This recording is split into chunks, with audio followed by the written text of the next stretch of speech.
Hi, and welcome to Penn Central 99's channel. I'm Terry, and this is my River Mountain Model Railroad. Today, we're going to talk about installing ties at rail joints, and the reason for that is I've had a lot of positive and good feedback on my last video regarding Sidewinder junction and doing the track and the ballast and the ties. So let's take a quick look on installing the ties at the joints. And here's an overview of what it looks like after you install the track. You can clearly see where the joints are with the open spaces. Doesn't look too overly pleasing and obviously needs some work. Okay, for those of us that cut ties off the end of the track before we put it together, either for aesthetic purposes or to do some soldering, that way we don't melt the ties. Once you get the track together, you need to come back and put extra ties back in underneath the joints. I'm using this joint here as an example to show you what I do, and I know most of you put ties back underneath the ends when you get done and before you ballast. But this one, you can see this is an unsoldered joint. I do not solder all of my joints. I don't add feeder wires to all of my joints. I usually solder and add feeders to every other joint, but this one I left a little bit of a gap in between the rails, and I do that in case the layout or the track wants to expand a little bit. There's a little bit of room there so that it can do that. This is about the thickness of one of those plastic credit cards that you get in your junk mail. I use them for spacers on my track. But once you get the track put together, and you need to come back and put some ties in there. Now I know that this is going to take 4 ties because I cut 2 off on each end. But if you're not sure, if you forget, what you can do is just take one of your leftover pieces and measure, and you can see there that it's going to take 4 ties to fill in that gap. One of the other things that I do is I want my ties to be snug, but I don't want it to be so tight that it bows the joint. Because if you notice here, you can see that the rail joiner has a little bit of thickness to it as versus just the rail itself.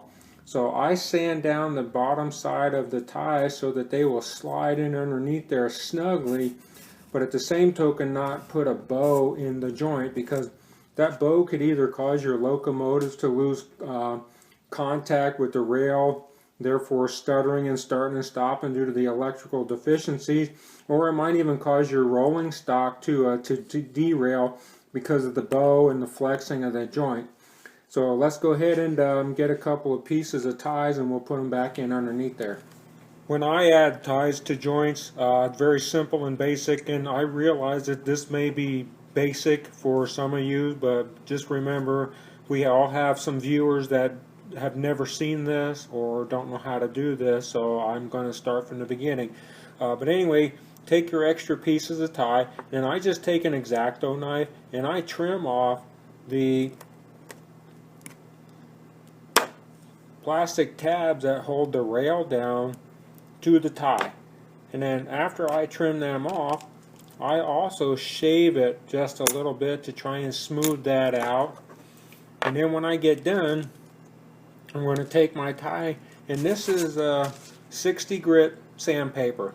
Okay, you can use whatever grit you want, and for those people who have never sanded before or don't know how the numbering system works, the lower the number, the more rough the sandpaper. The rougher the sandpaper, the more you're going to take off it in less strokes, I guess, if you want to call it that. The higher the number, the finer the sandpaper, and the smoother it is. So I'm using 60 grit because I don't want to take all day to do this, and I'm just going to rub this back and forth a couple of times to make sure that I have a snug fit underneath my rail joiners to hold that up without flexing or bowing it. Here's the first piece. I like using doubles, especially underneath the actual joints, because it helps to distribute the load. I've already sanded down the back side of it. You can see there are remnants from the sandpaper. So test fit this. Like I say, I want it to fit snug, but I don't want it to fit too overly tight. Okay, I've evened that up with the joint. There's the first one. That's nice and smooth. You know, like I say, I get the other two in there and you won't even notice that there was a joint there. And here's the last piece. And once I get this slid into position, you'll see how nice it looks.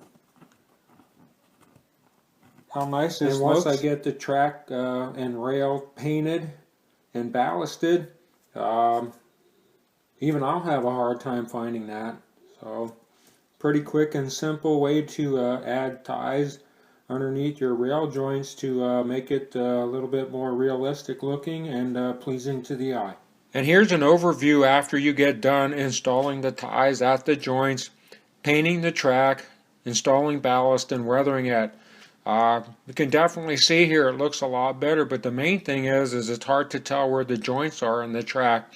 And that's the idea behind installing the ties at the joints, so that it blends everything together and tries to look as prototypical and real as possible.